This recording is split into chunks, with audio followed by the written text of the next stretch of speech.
But that was exactly why I loved him. I knew nothing about who the object of my affection was in his real life. He was, purely and simply, what I needed him to be in mine. A wish. A way to pretend to be older than I actually was. A perfectly safe relationship. Because it was completely one-sided.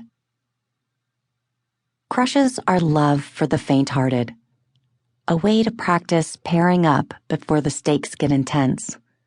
Much like the way a little girl delights in putting on makeup with her mom long before she is old enough to actually start wearing it. Or how she swaddles and feeds a doll decades before having a baby of her own. Role-playing at love is a dress rehearsal, a trial run before you give your heart to someone.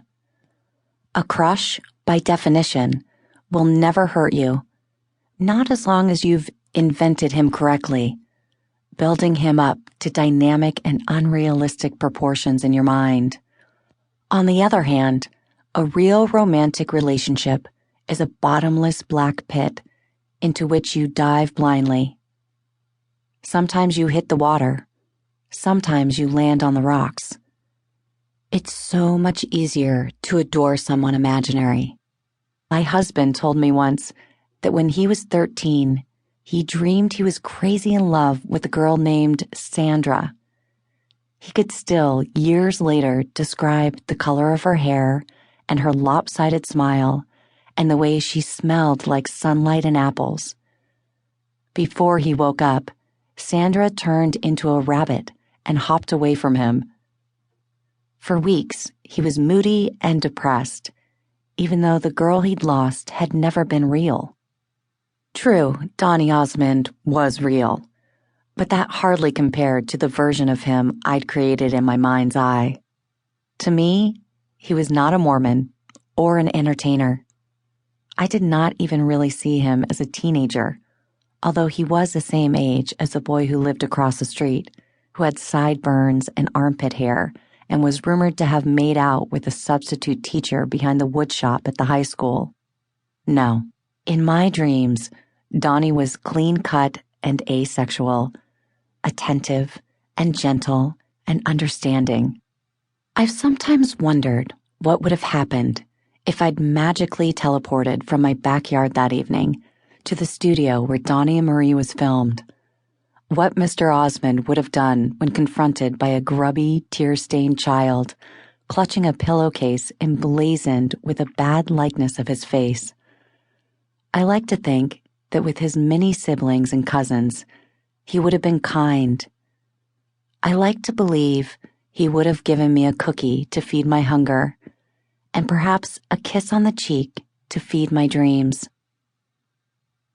Many years later, I had the chance to watch Donny Osmond perform in Joseph and the Amazing Technicolor Dreamcoat. By now, we were both adults with families of our own. He sang from the bottom of his soul, not the bubblegum pop that had made me adore him as a child, but a tortured ballad about what it feels like to have everything taken away from you.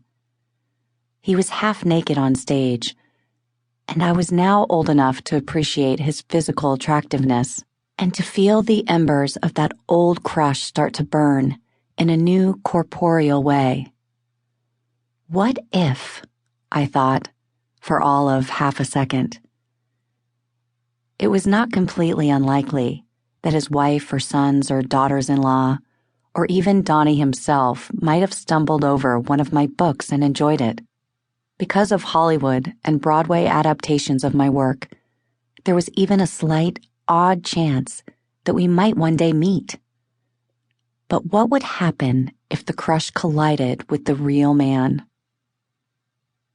I have heard from people who have met Donny Osmond that he is a nice guy. There is a lot we have in common now that we might talk about: a dedication to family, an unflagging work ethic. But there are significant points of disagreement, too. Due to his faith, Donnie allegedly opposes same-sex marriage,